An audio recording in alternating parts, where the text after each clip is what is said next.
aware of any alternative approaches. Now, we know that this morning the Leader of the Opposition was embarrassed when on AM for 4 times he couldn't answer the question how much his renewable energy target would cost and what would be the burden on consumers. Now, you would think that was the first time he'd heard that question. But if you go back to the 22nd of July 2015, when he announced this policy, he was asked 4 times as well how much would his policy cost. This is what he had to say.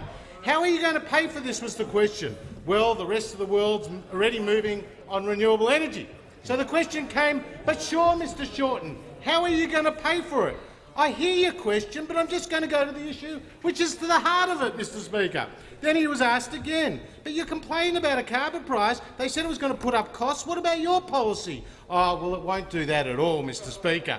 And then fourth, what sort of savings for households does your modelling show that this will bring forward? Mr Shorten.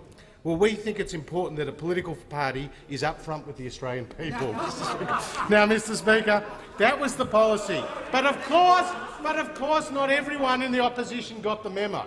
Not everyone in the opposition got the memo, which we wouldn't talk about the cost, because the poor member for Cowan last night in this place got up and said Labor's election policy of 50% renewable energy by 2030, wait for it, she said would require, wait for it, $48 billion, Mr Speaker!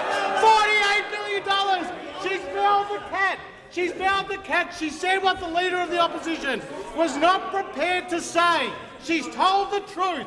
$5,000 for every Australian household, $2,000 for every Australian man, woman and child. That's the cost of your policy, which has gone MIA at the Press Club, and that's the cost of your policy to Australian homes.